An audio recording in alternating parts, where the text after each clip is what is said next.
ला मुझे दे दो। ऐसा मत करे फराज साहब, आपको अपने हाथ गंदे करने की जरूरत नहीं। नहीं गंदे होंगे गुल, ये तुम कैसी बातें कर रही हो? बस एक छोटा सा काम ही तो है, कूड़ेदान बस थोड़ा दूर है। दूर या पास से फर्क नहीं पड़ता, अपने रास्ते पर चलने वालों पे बोझ कभी भारी नहीं होता। आप बिल्कुल फिक्र ना करें। कैसा बोझ गुल? तुम बात को कहाँ ले गई? और ये कैसा रवैया है तुम्हारा? रवैया तो बिल्कुल ठीक है।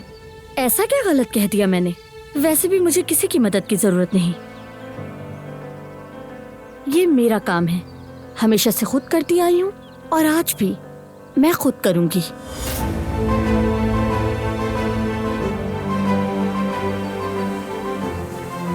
बस मुझे ये यकीन दिला दो कि अब भी हमारा प्यार कायम है और तुम मुझसे मोहब्बत करती हो। तुम्हारा ये रवैया अब सहा नहीं जाता।